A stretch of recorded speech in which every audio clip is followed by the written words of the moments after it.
Les cheminots sont en grève. Ils manifestent sur la dégradation de leurs conditions de travail.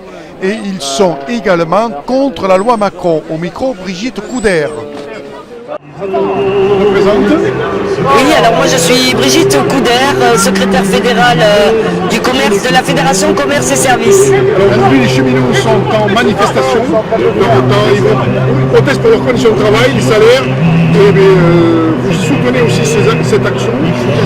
Alors non seulement on la soutient, mais on est partie prenante, puisqu'ici nous sommes tous là pour dénoncer la loi Macron et demander son retrait, et l'arrêt de toutes les mesures, lois qui vont à l'encontre des salariés, à savoir celles qui vont arriver pour la représentation du personnel, le chômage, voilà. Toutes les lois antisociales, voilà, et profondément ultralibérales du gouvernement et de Gattaz, puisque pour nous, les camarades vont arriver, donc il y a la Fédération Commerce, il y a les cheminots, il y a les copains de Ford qui vont être là, il y a déjà des copains de la Fédération de la Santé qui sont là. Il va y avoir de la métallurgie, la construction aussi, et j'en oublie certainement, les retraités vont venir aussi parce qu'ils seront en mouvement très bientôt.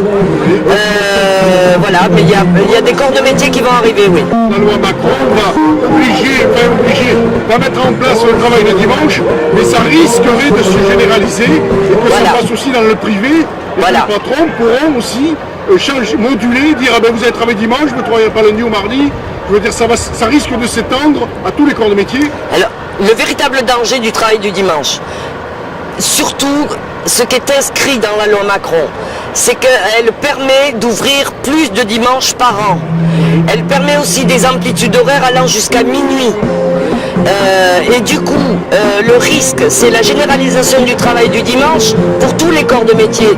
Parce que ça va inclure comme problématique pour les salariés de devoir faire garder leurs enfants, d'aller sur leur lieu de travail pour le transport.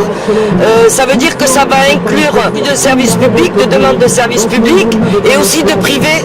Et cette loi Macron, elle inclut aussi quand même les voyages, le transport par bus, donc des bus privés. Voilà, il y a tout ça derrière la loi Macron, c'est la libéralisation en continu, c'est-à-dire 7 jours sur 7. Les salariés seront corvéables à merci du lundi matin au dimanche soir, un peu comme les Américains. On va adopter le risque d'adopter le système américain. Ah oui, ben on y va doucement, oui. Oui. Donc cette gauche aujourd'hui ne représente pas les valeurs qu'elle doit représenter, les valeurs de gauche. Mais écoutez, on va se le dire tranquillement, pour nous c'est pas un gouvernement de gauche. Il fait passer des lois ultra-libérales et ce depuis dès l'élection de François Hollande. Oui. Ce soir, vient Gérard Filoche à Bordeaux, allez-vous aller le voir, parce qu'il fait partie de ce gouvernement du Parti Socialiste, il est adhérent au Parti Socialiste.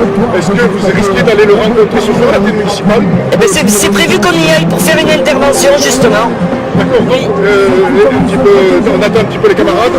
Oui, il va y avoir une prise de parole, ouais. Donc une prise de parole et après vous allez défiler dans Bordeaux. Et après on va faire un lâcher de ballon. Ce lâcher de ballon il correspondra à peu près au nombre d'emplois symboliquement qu'on perd dans le commerce, qu'on perd dans les services publics, que perdent les cheminots, que perdent les copains dans les hôpitaux, voilà. Et en plus ce sera symbole de nos luttes. D'accord. Merci, c'est gentil, c'est super. Je vous en prie. L'inspection du travail a du mal à faire son travail dans son métier, puisque la substance qui était à l'intérieur, la loi Macron essaye un petit peu de la casser, de la détourner. Difficile pour les nouveaux inspecteurs du travail de faire leur boulot pour contrôler les entreprises, puisque ça va plus de donner de favoris au patronat qui aura moins de contrôle, moins de surveillance. Est-ce que c'est la continuité du pacte de responsabilité qu'a mis ce gouvernement avec un rajout de la loi Macron? Non, mais je vais aller au cœur du problème. Ouais. Il y a deux philosophies. Il y en a une, celle du MEDEF. Elle est très simple. Ouais. Il ne faut plus de code du travail, il faut déréglementer, il faut qu'on soit maître dans l'entreprise de prendre les gens et de les virer. C'est ça, c'est la philosophie du MEDEF. Ouais. Il y a ceux des salariés qui veulent des droits, de la dignité, du salaire et de l'emploi. Ouais. Et donc il y a deux logiques qui s'affrontent, ça s'appelle la lutte des classes. Ouais. Et c'est très simple. Donc en ce moment, il faut défendre le droit du travail face aux entreprises vues par le MEDEF. Ouais. Et il faut bloquer toutes les offensives du MEDEF pour pousser la droite d'abord Et puis la gauche ensuite a cassé le code du travail. Et là, on a un problème concret, c'est qu'on a un ministre de l'économie qui se préoccupe de travail et qui casse le code du travail. Donc il faut le bloquer. Voilà, faut le bloquer. Moi, je suis pour l'unité la plus large de toute la gauche pour le bloquer. Donc on parle de la gauche, mais pour les gens qui sont déçus du socialiste, est-ce que toi tu penses qu'on peut les convaincre d'être personne ne peut être véritablement... déçu du socialisme, il n'y a pas de socialisme. Ceux qui sont On n'est pas socialiste, on est une société capitaliste. Donc c'est un gouvernement et le gouvernement qui a été libéral élu par la gauche, non, c'est un gouvernement de gauche qui pense que pour s'en sortir, il faut travailler avec les libéraux. Il a tort. D'accord. Voilà. Deux mots, Patrick sur Facebook nous interpelle et nous dit que bon, il y aura des lois qui vont être faites pour les travailleurs étrangers. On a parlé des travailleurs détachés. Qu'est-ce qu'on peut dire pour les travailleurs détachés, on peut déjà arrêter ce phénomène en appliquant les lois françaises telles qu'elles existent, puisque le Code du travail français s'applique sur le territoire français et que par exemple le SMIC s'apprécie en SMIC brut, il ne s'apprécie pas en SMIC net. Et par conséquent, les inspecteurs du travail, s'ils sont poussés, peuvent arrêter à tout moment un employeur qui ne paye pas les cotisations sociales au taux français. Je parle pour le SMIC. Oui. Donc en vérité, on devrait avoir aujourd'hui des centaines d'inspecteurs du travail qui soient poussés par leur direction avec des juges qui envoient et qui sanctionnent les patrons qui utilisent les travailleurs détachés. Oui.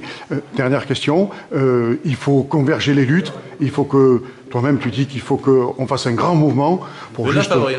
Le 9 avril. C'est la date. Donc il faut que tout le monde soit dans la rue pour dire à ce gouvernement qu'on n'est pas d'accord. S'il y a 1 million, 2 millions de personnes, alors je dis qu'il y aura beaucoup de députés qui ne laisseront pas passer un autre 49-3. Et il n'y aura pas de 49-3. Ton prochain meeting, il va être où pour le Là, je suis à Carcassonne vendredi soir, à Clermont-Ferrand samedi matin et à Malakoff samedi soir. Super, voilà, le message est passé. Merci à toi, c'est gentil. Voilà. Oui.